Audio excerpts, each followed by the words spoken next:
déjà, parce que c'est tellement rare d'avoir cette sollicitude de votre part. Mes chers collègues, plus de 450 000 personnes dans notre région sont en situation de mal-logement. C'est-à-dire que, outre les situations d'inconfort profond, ils ont aussi du mal à accéder et à se maintenir dans un logement. Rappelons que ce poste pèse lourd dans les dépenses des ménages, de 11% dans les années 60.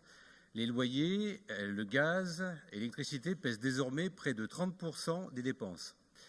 La réponse, outre la rénovation des logements, doit être d'augmenter fortement le nombre de logements sociaux pour répondre aux besoins. Le gouvernement a ponctionné en 2018 1,7 milliard d'euros sur les bailleurs sociaux. La baisse des APL a touché 5 millions de ménages et n'a pas aidé à assurer la solvabilité des locataires. Et en même temps, en Auvergne-Rhône-Alpes, le budget consacré à l'investissement dans l'habitat a diminué de 4,7 millions depuis ce début de mandat. Pourtant, il y a urgence. Le nombre de logements sociaux est largement insuffisant et le parc privé à vocation sociale a été fortement réduit.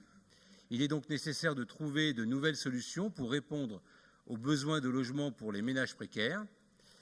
Les agences immobilières à vocation sociale permettent d'élargir le champ des logements disponibles à bas prix pour les ménages les plus en difficulté, tout en assurant leur qualité. Elles travaillent avec des propriétaires de logements privés et jouent les intermédiaires pour leur permettre de louer leurs biens à des ménages précaires, en leur proposant des garanties de paiement et l'entretien des biens en relation étroite avec les locataires. Elles achètent également des logements pour les mettre en location à loyer modéré. Nous disposons en Auvergne-Rhône-Alpes d'un réseau structuré de 6 de ces agences dont la région pourrait accroître l'action via la mise en œuvre d'un partenariat.